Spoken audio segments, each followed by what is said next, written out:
Hello guys, welcome to a new video. Lore in DbD is something special. It's a very cryptic game and it doesn't tell you much about its lore. This of course causes room for error in certain interpretations. And Sadakos lore happens to be one of those cases. Let's explore this rabbit hole. Firstly, I will explain the current interpretation people have of Sadakos lore, and then we will go through everything step by step. Now, the current interpretation pretty much says she created a videotape. Right after that, the entity destroyed the cabin above the well, freeing Sadako, and because of that, Sadako goes willingly into the fog. That's everything the current interpretation has. That's where it stops. It doesn't even look at Yoichi. Why do I say that it doesn't even look at Yoichi? Because of course they are linked and therefore the lore of one builds upon the lore of the other. And the current interpretation of Sadakos lore says that Sadako is in the realm permanently, like everybody else. This doesn't work for multiple reasons. First off, Yoichi's father and mother still die by Sadako's curse. This cannot happen with the current interpretation because those happen in the first and second movie. And both of those movies happen after Sadako has been taken. You might argue, but what if Sadako has only been taken after those movies? Well, Sadako is actually not even in the well anymore at the point where Yoichi's father dies, and especially when Yoichi's mother dies. So that wouldn't make sense. Not only that, but Sadako makes a direct appearance in Yoichi's backstory years after the events of the movies. So even just by looking at both of the laws, it doesn't work. The current interpretation is clearly wrong. Somebody did not read both. So let's start from the beginning. The first part of Sadakos lore is just an explanation of her backstory, which is the same as in Ringo Zero. If you want to read this, you can just stop the video at any point, right? It goes until here.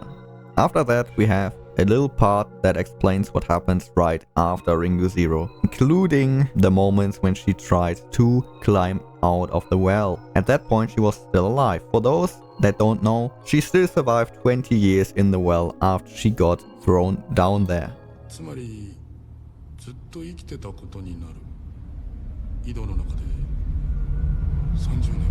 The events that lead into Sadako being taken happen right before the first movie. Basically, a cabin was built above the well and she started creating her tape. At that point, she already died. The lore says her wrath was like the tides of a stormy sea, violent and unforgiving. As she plunged into fury, a dark fog called at her feet. The sound of crashing waves echoed through the old stone well. Her wrath was like the tides of a stormy sea. Sadako has a connection to the sea. Her father is speculated to be either the sea itself, a sea demon, or a sea god, or all of the above. As she plunged into a fury, a dark fog, namely probably the entity, called at her feet. So the entity made herself known as she plunged into a fury. The sound of crashing waves echoed through the stone well. This is Sadako herself. If you don't know, Sadako's powers are controlled through her emotions. Same thing if she kills you, right? Some people think she has to look at you to kill you. It's not actually that. What kills you is her will. The fact that she wants you to die is the reason why you die. The emotion she feels if she wants you to die is what kills you. Another indicator of this being actually Sadako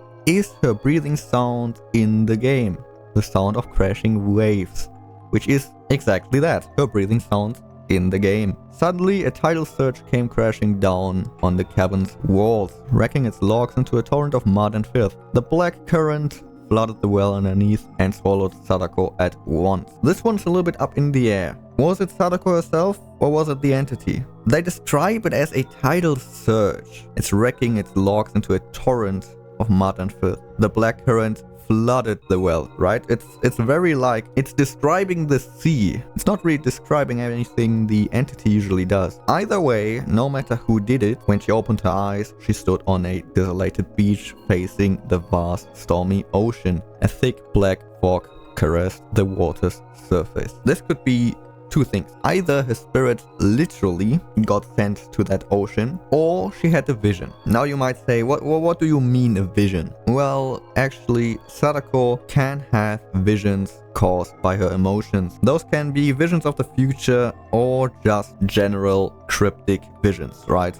She had one vision where she saw people die when they went into the sea. She tried to warn them. They didn't listen. They died when they went into the sea. Another account was when she was dropped into the well, where she had a vision of basically her best friend that she just killed a few minutes earlier.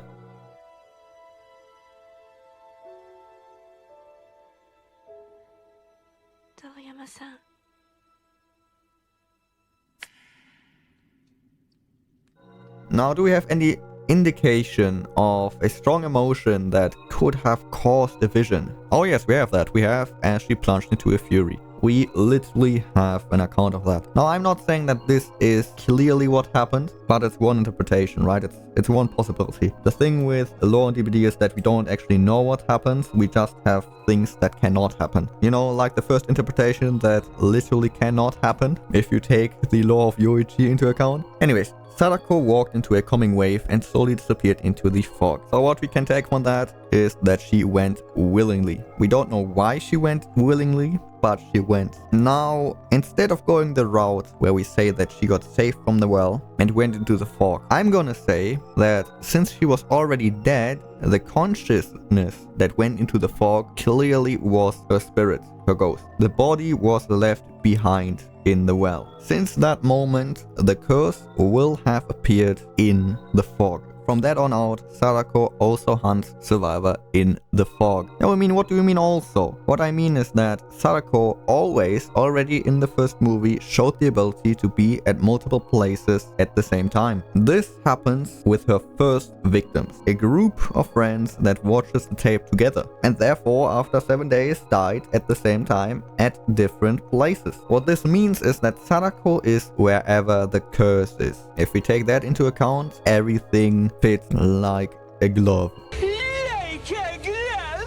Sadako can hunt survivors in the realm, still have the first movie happen, manipulating Yuichi's parents to find her in the well, killing his father first, then killing his mother, letting Yuichi go as she canonically does, and years later making another appearance before Yuichi, letting him know that the curse was never over. This statement right here actually makes sense if you take into account that Yuichi was never actually freed from the curse. He was let go by Sadako while he was still cursed. While disappearing again, she left something in her world, something ominous and otherworldly.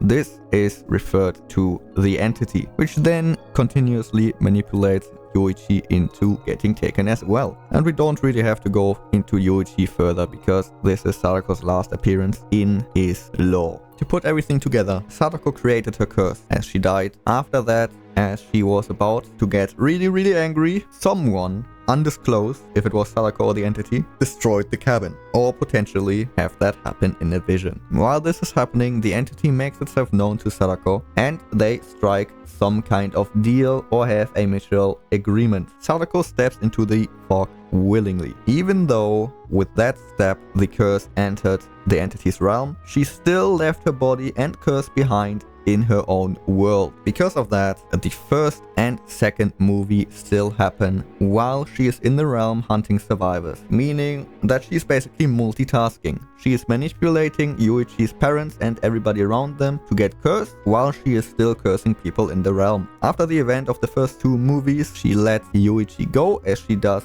in the movie canon anyways, but years and years later she appears in front of him once again, letting him know that the curse is not over. After she disappeared, she left behind the entity, who from that moment on works towards bringing Yuichi into the realm as well. End of lore. There you have it. An interpretation of Sadako's lore that works. An interpretation that does not directly contradict Yoichi's lore. If you have any questions, feel free to ask in the comments. Tell me what you think. Let me know if you might still believe the current interpretation. If people enjoy this kind of content, I might think about making a video about things people get wrong about Sadako in Dead by Daylight, which there are a lot of things. There are a lot of things, because the demographic of Dead by Daylight is not the same of the original Ringo movies, because those are kind of old. There are many misunderstandings about her power, her backstory, and even her character as she is. With that being said, if you enjoyed the video, I would be happy if you liked and or subscribed. We have a Twitch, we have a Discord, both is in the description, and I would like to see you next time. I love this guy. This Kiro. Yeah, Kuro's awesome. He's awesome. Yeah. Kuro, no one appreciates you.